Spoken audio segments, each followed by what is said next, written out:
Chapter 73 of the omens Don Quixote had as he entered his own village, and other incidents that embellish and give a colour to this great history. At the entrance of the village, so says Cide Hamete, Don Quixote saw two boys quarrelling on the village threshing floor, one of whom said to the other, "Take it easy, Periquillo, you shall never see it again as long as thou livest." Don Quixote heard this, and said he to Sancho, "Dost thou not mark, friend, what that boy said, thou shalt never see it again as long as thou livest?" "Well," said Sancho, "what does it matter if the boy said so?" "What?" said Don Quixote, "dost thou not see that applied to the object of my desires the words mean that I am never to see Dulcinea more?" Sancho was about to answer when his attention was diverted by seeing a hare come flying across the plain, pursued by several greyhounds and sportsmen. In its terror it ran to take shelter and hide itself under Dapple. Sancho caught it alive and presented it to Don Quixote, who was saying, "Malum signum, a hare flies, greyhounds chase it, Dulcinea appears not." "Your worship's a strange man," said Sancho. "Let's take it for granted that this hare is Dulcinea, and these greyhounds chasing it the malignant enchanters who turned her into a country wench. She flies, and I catch her and put her into your worship's hands, and you hold her in your arms and cherish her. What bad sign is that? Or what ill omen is there to be found here?" The two boys who had been quarrelling came over to look at the hare, and Sancho asked one of them what their quarrel was about. He was answered by the one who had said, "Thou shalt never see it again as long as thou livest," that he had taken a cage full of crickets from the other boy, and did not mean to give it back to him as long as he lived. Sancho took out 4 cuartos from his pocket, and gave them to the boy for the cage, which he placed in Don Quixote's hand, saying, "There, señor, there are the omens broken and destroyed, and they have no more to do with our affairs, to my thinking, fool as I am, than with last year's clouds. And if I remember rightly, I have heard the curate of our village say that it does not become Christians or sensible people to give any heed to these silly things. And even you yourself said the same to me some time ago, telling me that all Christians who minded omens were fools. But there's no need of making words about it. Let us push on and go into our village." The sportsmen came up and asked for their hare, which Don Quixote gave them. They then went on, and upon the green at the entrance of the town they came upon the curate and the bachelor Samson Carrasco busy with their breviaries. It should be mentioned that Sancho had thrown, by way of a sumpter cloth, over Dapple and over the bundle of armour, the buckram robe painted with flames, which they had put upon him at the duke's castle the night Altisidora came back to life. He had also fixed the mitre on Dapple's head, the oddest transformation and decoration that ever ass in the world underwent. They were at once recognized by both the curate and the bachelor, who came towards them with open arms. Don Quixote dismounted and received them with a close embrace, and the boys, who are lynxes that nothing escapes, spied out the ass's mitre and came running to see it, calling out to one another, "Come here, boys, and see Sancho Panza's ass figged out finer than Mingo, and Don Quixote's beast leaner than ever."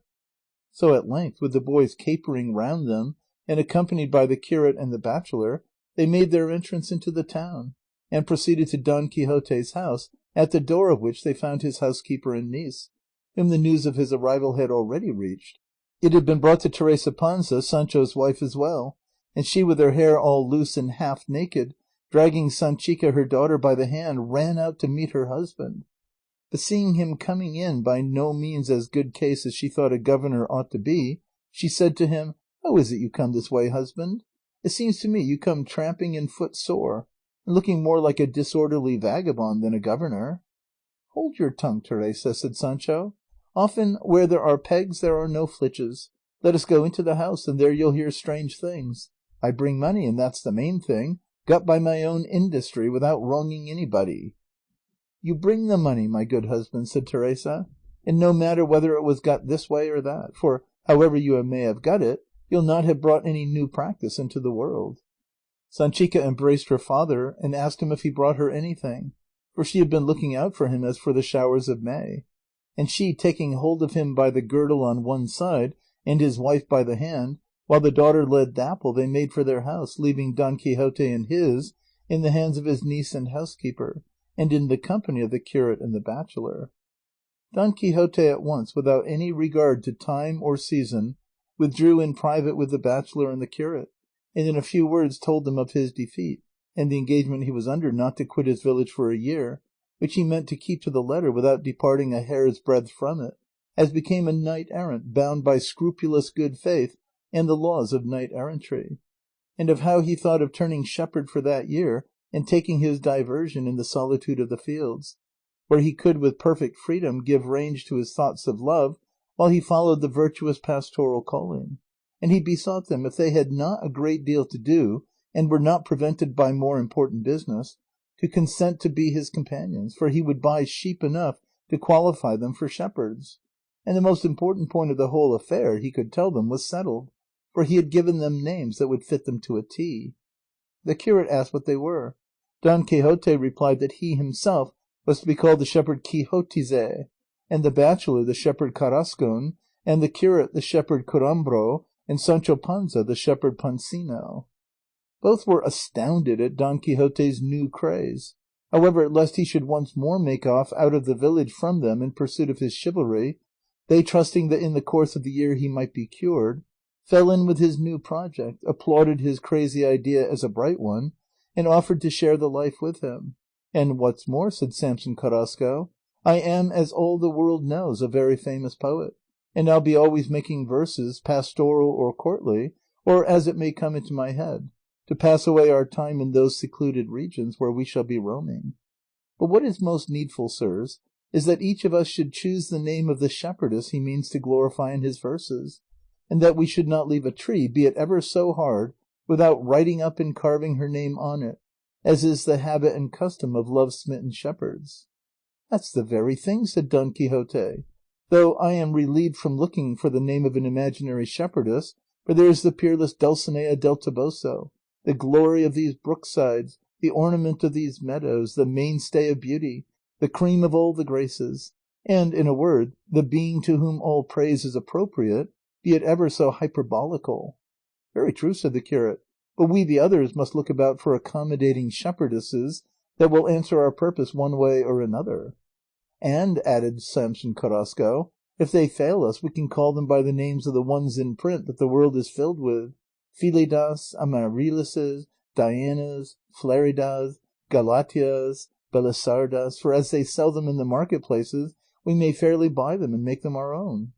If my lady, or I should say my shepherdess, happens to be called Ana, I'll sing her praises under the name of Anarda, and if Francisca, I'll call her Francenia, and if Lucia, Lucinda, for it all comes to the same thing, and Sancho Panza, if he joins this fraternity, may glorify his wife Teresa Panza as Teresaina. Don Quixote laughed at the adaptation of the name, and the curate bestowed vast praise upon the worthy and honourable resolution he had made, and again offered to bear him company all the time that he could spare from his imperative duties. And so they took their leave of him, recommending and beseeching him to take care of his health and treat himself to a suitable diet. It so happened his niece and the housekeeper overheard all the three of them said, and as soon as they were gone they both of them came in to Don Quixote and said to the niece, "What's this, uncle? Now that we were thinking you had come back to stay at home and lead a quiet, respectable life there, are you going to get into fresh entanglements, and turn young shepherd, thou that comest here, young shepherd going there? Nay, indeed, the straw is too hard now to make pipes of." "And," added the housekeeper, "will your worship be able to bear, out in the fields, the heats of summer, and the chills of winter, and the howling of the wolves? Not you. That's a life and a business for hardy men, bred and seasoned to such work almost from the time they were in swaddling clothes. Why, to make choice of evils, it's better to be a knight-errant than a shepherd. Look here, señor, take my advice, and I'm not giving it to you full of bread and wine, but fasting, and with 50 years upon my head. Stay at home. Look after your affairs, go often to confession, be good to the poor, and upon my soul be it if any evil comes to you." "Hold your peace, my daughters," said Don Quixote. "I know very well what my duty is. Help me to bed, for I don't feel very well, and rest assured that knight-errant now, or wandering shepherd to be, I shall never fail to have a care for your interests, as you will see in the end." And the good wenches, for that they undoubtedly were, the housekeeper and niece helped him to bed, where they gave him something to eat and made him as comfortable as possible.